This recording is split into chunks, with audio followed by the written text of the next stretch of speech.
livestream of a woman sleeping in bizarre positions for days on end, and realized thousands of other people were watching her in absolute silence. And have you ever clicked a link deep in a forum that instantly made you feel like you were witnessing something you shouldn't be watching? The internet is a vast, unfeeling graveyard of abandoned places, filled with dead links, forgotten profiles, and digital echoes of people who have long since moved on to the next bright and flashing distraction. We leave our footprints in the digital snow and trust that the next storm of breaking news will wash them away. But there are some dark, hidden corners of the web that outright refuse to die. There are feeds that stay live long after everyone should have looked away, broadcasting into the void, waiting for someone to stumble upon them. If you dug deep enough into the chaotic, unmoderated image boards of the mid-2000s, pushing past the mindless memes and the digital noise, you would eventually find her. It wasn't a polished video. It wasn't a gamer seeking an audience, or a vlogger sharing their day. It was a single, grainy, low-resolution webcam feed broadcasting from a cramped, suffocating apartment somewhere in the sprawling metropolis of Seoul, South Korea. The floor of this apartment was entirely invisible, buried beneath a chaotic, rotting labyrinth of cardboard boxes, tangled wires, towering stacks of trash, and yellowing newspapers that seemed to have been accumulating for decades. And right there, in the dead center of this urban decay, was a woman. The internet, in its infinite and often cruel capacity to label the unknown, gave her a name. They called her Chipchen. For years, thousands of anonymous eyes from all over the globe watched her every move. They watched her sleep in agonizing, contorted positions on the hard floor, surrounded by her walls of garbage. They watched her pace back and forth like a caged animal. They watched her slowly wither away in real time. And as these digital voyeurs watched, a terrifying realization began to dawn on them. They weren't just observing a bizarre live stream. They were looking directly inside a prison. It was a prison constructed not of iron bars or concrete walls, but of crippling paranoia, invisible frequencies, and a camera that never, ever blinked. To understand the profound, creeping horror of Chipchen, you have to force yourself to understand the world exactly as she sees it. She did not set up these cameras to achieve internet fame or to build a community. The cameras, which were mounted high up in the corners of her room and angled downward to mimic the cold, objective stare of security footage, were her ultimate defense mechanism. They were her desperate, frantic attempt to document her own unending torture for a world she hoped would eventually come to her rescue.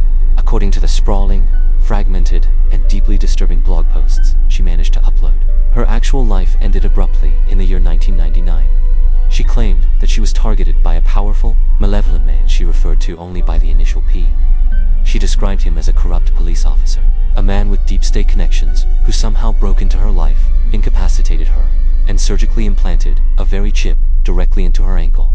Through this tiny piece of hardware, P controlled her entire existence. Imagine, for just a moment, the sheer psychological terror of believing that your own body and your own mind are no longer your own property. She believed with absolute, unwavering certainty that the chip allowed this corrupt policeman to track her every single movement, no matter where she hid in the city. But the horror went much deeper than simple location tracking. She claimed the chip allowed him to directly interface with her central nervous system. When you watched her stream, you would frequently see her sleep for unheard of, physically devastating lengths of time. 12, 15, sometimes 20, unbroken hours straight. She wouldn't lie comfortably in a bed. Instead, she would suddenly collapse into the narrow, filthy spaces between her towers of garbage, her neck bent at an unnatural angle, her limbs stiff and unresponsive. To the casual viewer scrolling through the internet, it looked like the result of extreme physical exhaustion or the heavy side effects of powerful psychiatric medication.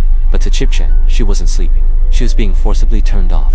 She claimed that P was actively using the microchip to paralyze her, sending electrical signals that forced her into a comatose state so he could either torment her in her induced dreams or keep her entirely docile while he watched her from the shadows of his own remote location.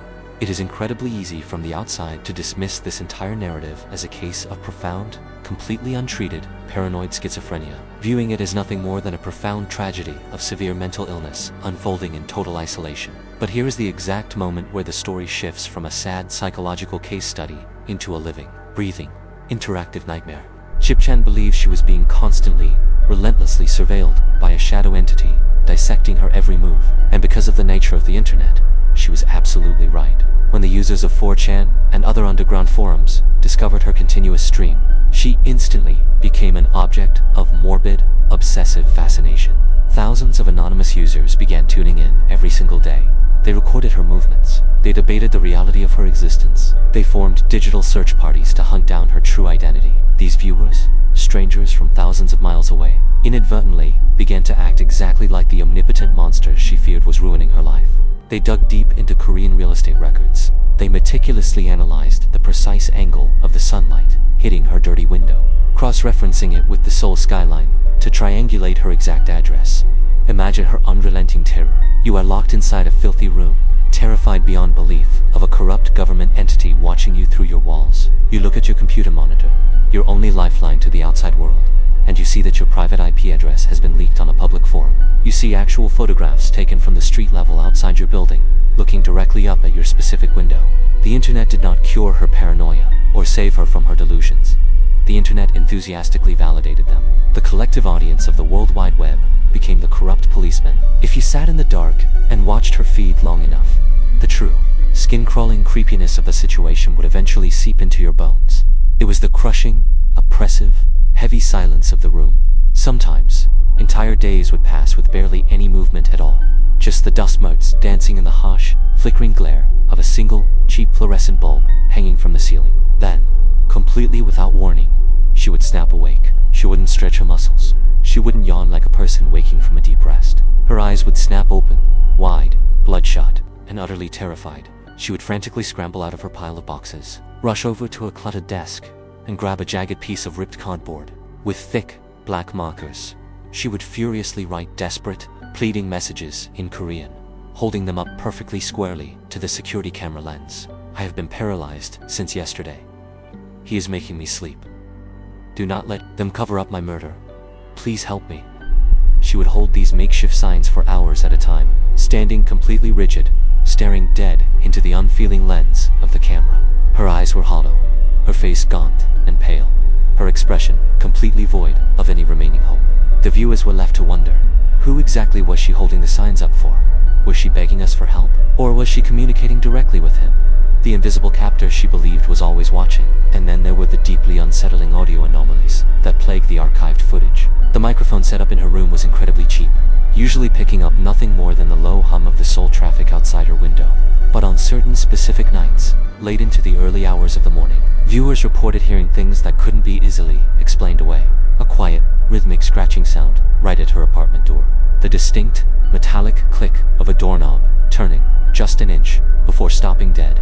And once, most terrifyingly of all, a voice. It was absolutely not hers. It was a low, muffled, masculine whisper coming from somewhere deep inside the acoustics of her own apartment, speaking while she lay completely paralyzed and vulnerable on the floor. Was it simply the neighbors talking through the thin walls of a cheap apartment complex?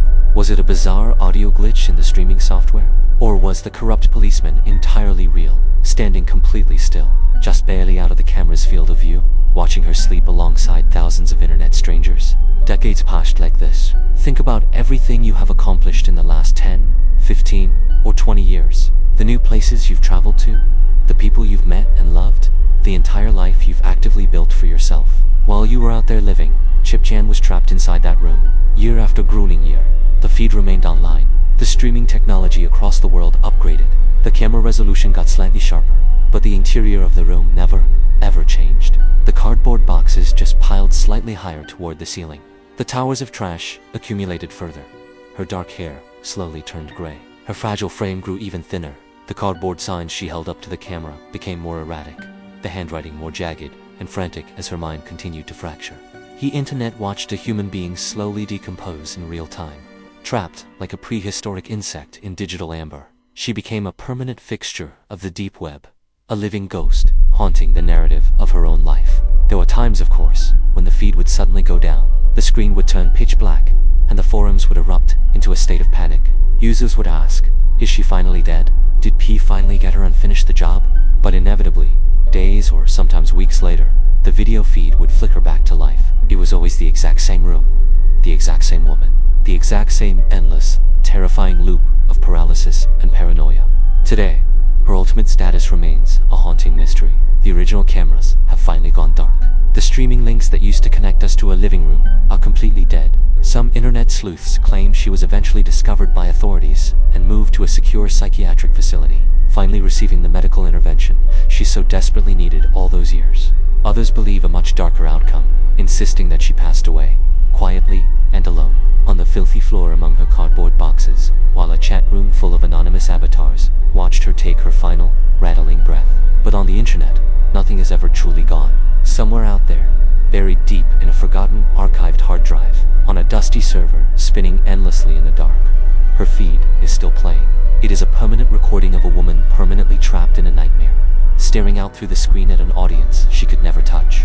The next time you are sitting completely alone in your room late at night, staring blankly into the glow of your monitor, take a moment to look at the little black lens resting at the top of your screen. Are you absolutely certain that you are the only one watching? Or are you just another digital ghost, waiting for the signal to be paralyzed? Some secrets are meant to stay buried, but we'll keep digging regardless. If you have your own theories on this case, I'd love to read them in the comments below. Until the next mystery, sleep well, and keep watching the dark.